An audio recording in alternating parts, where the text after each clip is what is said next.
নমস্কার বন্ধুরা, জবাব দে নিউজ চ্যানেলের পক্ষ থেকে তোমাদের সকলকে জানাই স্বাগত। তো আজকে নতুন একটি নোটিফিকেশন নিয়ে তোমাদের সাথে কথা বলবো, যেখানে তোমরা দেখতে পাবে যে বিভিন্ন ডিস্ট্রিক্টের পক্ষ থেকে এক এক করে কিন্তু নোটিফিকেশন জারি হচ্ছে এবং এগুলো রিক্রুটমেন্ট কিন্তু পুজোর আগেই দেওয়া হবে। নতুন আরো একটি জেলা সম্পর্কে তোমাদের সাথে আজকে বিস্তারিত আলোচনা করব, যেখানে মিনিমাম মাধ্যমিক পাস তোমার কোয়ালিফিকেশন চাওয়া হয়েছে। ন্যূনতম মাধ্যমিক পাস থাকলেই তোমরা আবেদন করতে পারবে, আর অ্যাপ্লিকেশন করতে তোমাদের কোনো রকমের ফিস দিতে হবে না।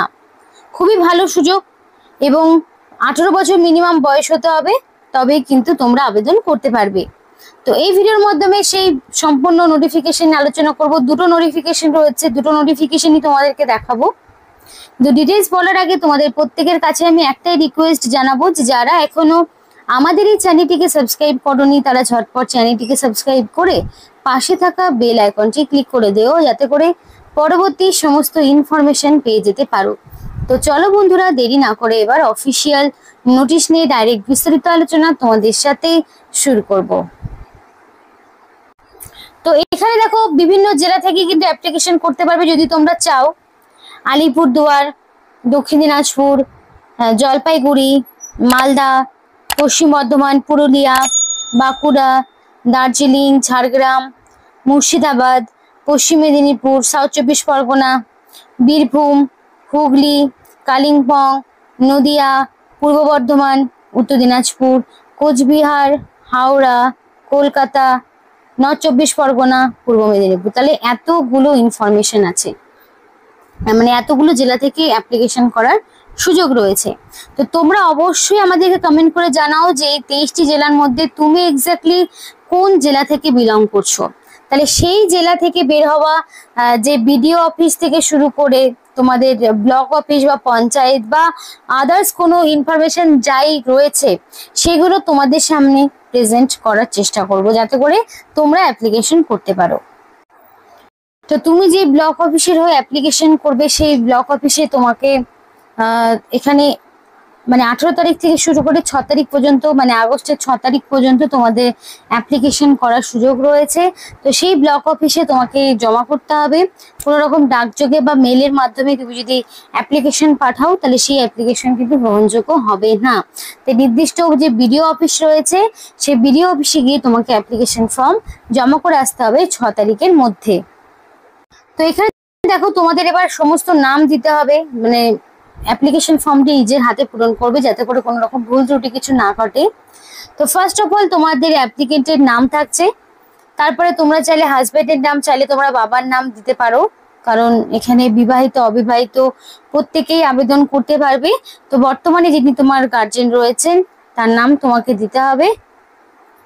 তারপরে দেখো তোমার গ্রামের নাম, পাড়া বা এলাকার নাম, পোস্ট অফিস, থানা।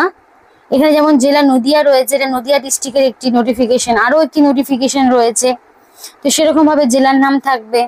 এবার বৈবাহিক সম্পর্ক, তুমি বিবাহিত অবিবাহিত না কি রয়েছে সেই অপশন তোমরা পেয়ে যাবে।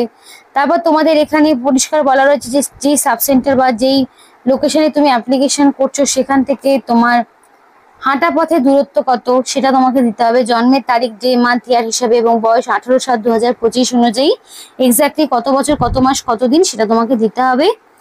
এসসি এসটি যদি তোমার থাকে তাহলে তুমি দেবে, যদি না থাকে দেওয়ার প্রয়োজন নেই। রেশন কার্ডের জায়গায় তোমার রেশন কার্ডের নাম্বার দিতে হবে, কারণ রেশন কার্ড অনুযায়ী তোমার কিন্তু ডকুমেন্টস দিতে হবে। যদি তোমাদের এখানে তোমরা যদি বিবাহিত হয়ে থাকো তাহলে কিন্তু এই ইনফরমেশন দিতে হবে, আর নইলে এটা দেওয়ার প্রয়োজন নেই। সরাসরি চলে আসবে তোমার হচ্ছে শিক্ষাগত যোগ্যতা, যেখানে তোমার লাগছে মাধ্যমিক পাস, মানে মাধ্যমিক তোমার বোর্ডের নাম এবং পরীক্ষার বছর, প্রাপ্ত নম্বর কত রয়েছে সেই মতো তোমাকে দিতে হবে। এবং মাধ্যমিকে তুমি যে নাম্বার পেয়েছো তার উপর ভিত্তি করে তোমার এখানে একটা ছোট্ট ইন্টারভিউ হবে।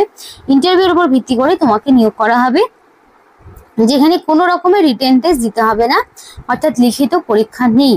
তো মাধ্যমিক তোমার বোর্ডের নাম, পরীক্ষার বছর, প্রাপ্ত নম্বর সবটা দিলে এবার তুমি চাইলে উচ্চ মাধ্যমিকের ইনফরমেশন চাইলে দিতেও পারো, না দিলেও কোনো রকম সমস্যা নেই।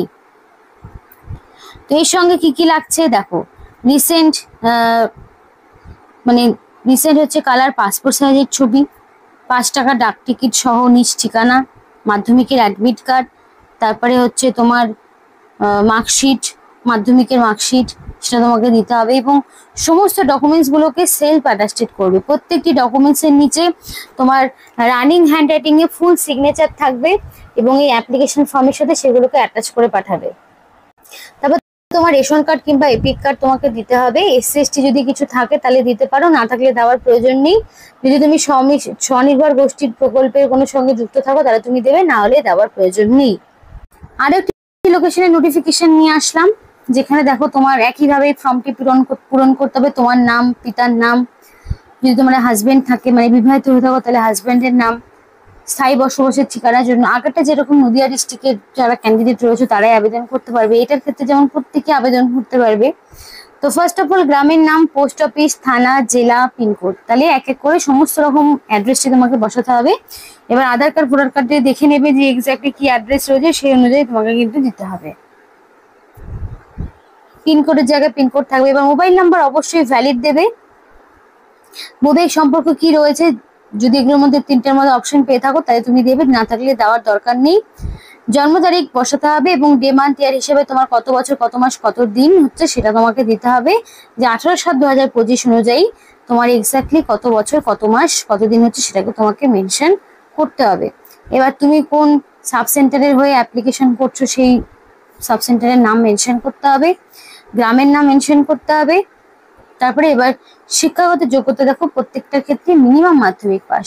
মাধ্যমিক ন্যূনতম কোয়ালিফিকেশন, মাধ্যমিকের বেশি কোনো কোয়ালিফিকেশন রাখা হয়নি।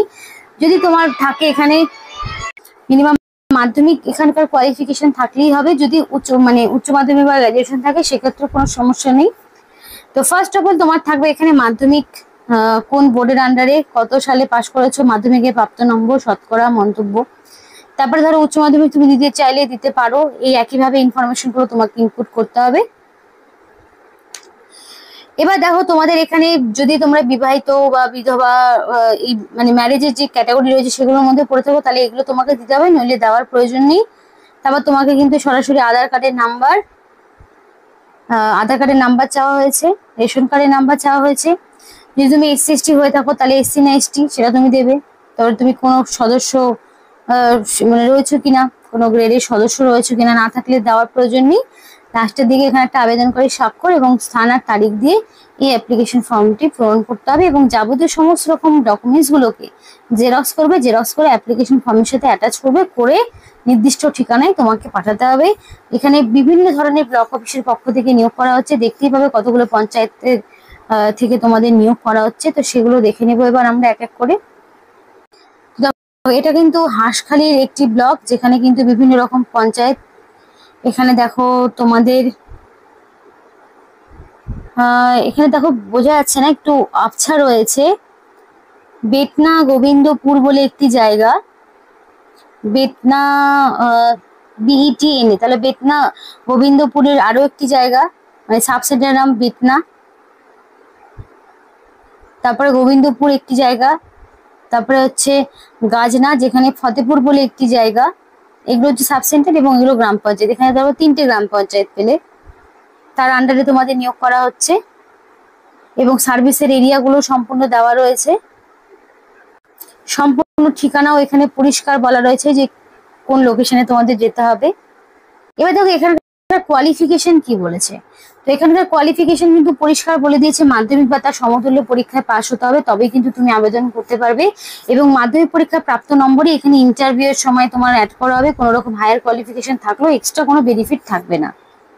এখানে ম্যাক্সিমাম যে বয়সটা রাখা যেটা হচ্ছে 40 বছর, ন্যূনতম 18 থেকে ম্যাক্সিমাম 40 পর্যন্ত তোমরা আবেদন করার সুযোগ পাবে। যদি এসসি এসটি হয়ে থাকো তাহলে 5 বছরের ছাড় পাবে, এক্ষেত্রে ওবিসিদের কোনো ছাড় নেই।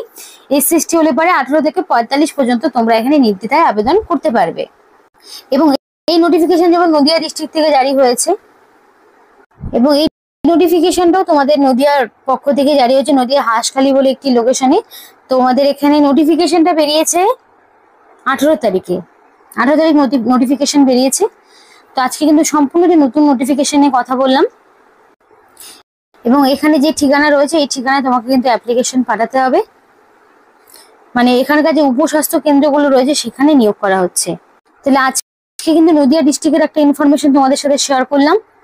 তো এক এক করে কিন্তু নদিয়া থেকে বেশ কিছুদিন ধরে কমেন্ট আসছিল। তো নদিয়া ডিস্ট্রিক্টের একটি ইনফরমেশন তোমাদেরকে জানালাম মাধ্যমিক পাশের।